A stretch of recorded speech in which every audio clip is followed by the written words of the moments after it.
Hi guys! Welcome to my vlog! Hello po! At nandito na naman po ako, si Ses ang Gala.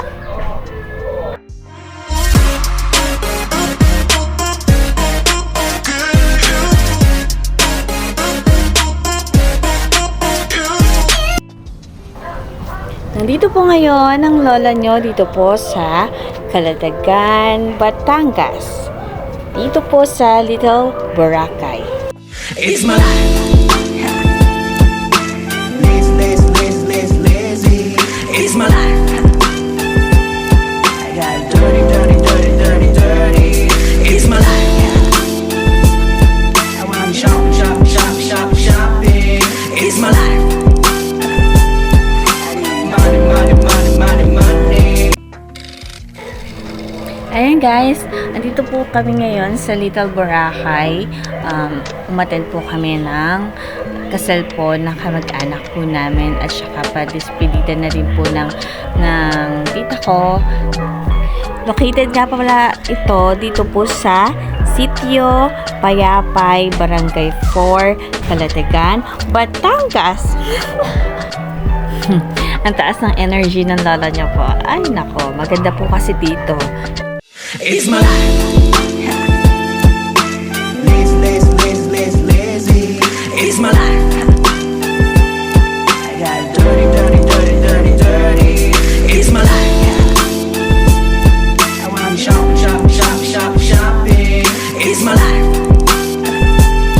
I need money.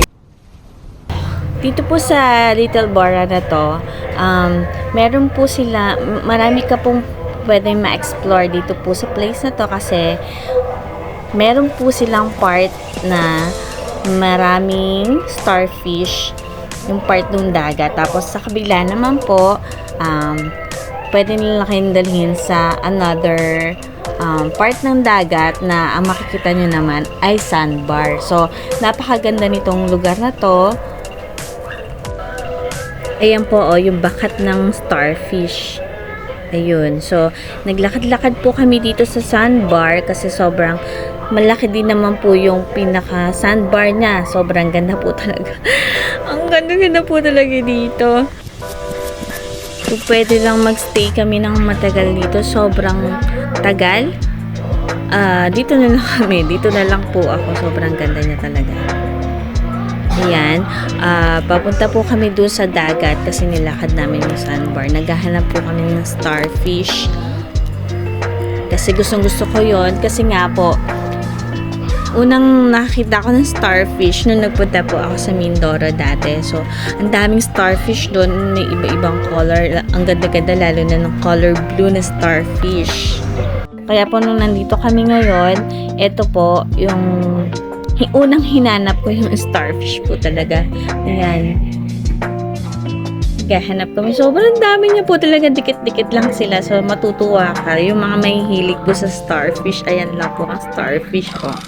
Yun. Kaya, kung gusto niyo pong pumunta dito, pumunta na po kayo. Hindi po kayo magsisisi.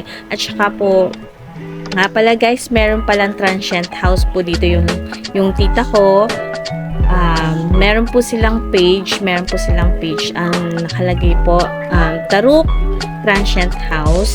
So, ilalagay ko na lang po dito sa description kung yung info or yung details about po doon sa Transient House.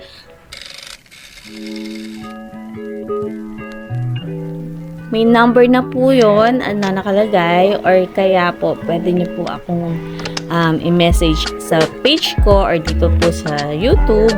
Pwede po kayo magtanong about po sa details about po dito sa transient house po. Malapit lang din po itong transient house dito po sa Little Boracay. So, pwede nyo lang po lakarin. Siguro mga 5 minutes lang po or 3 minutes. Nandito na kayo, malalakad nyo lang po siya.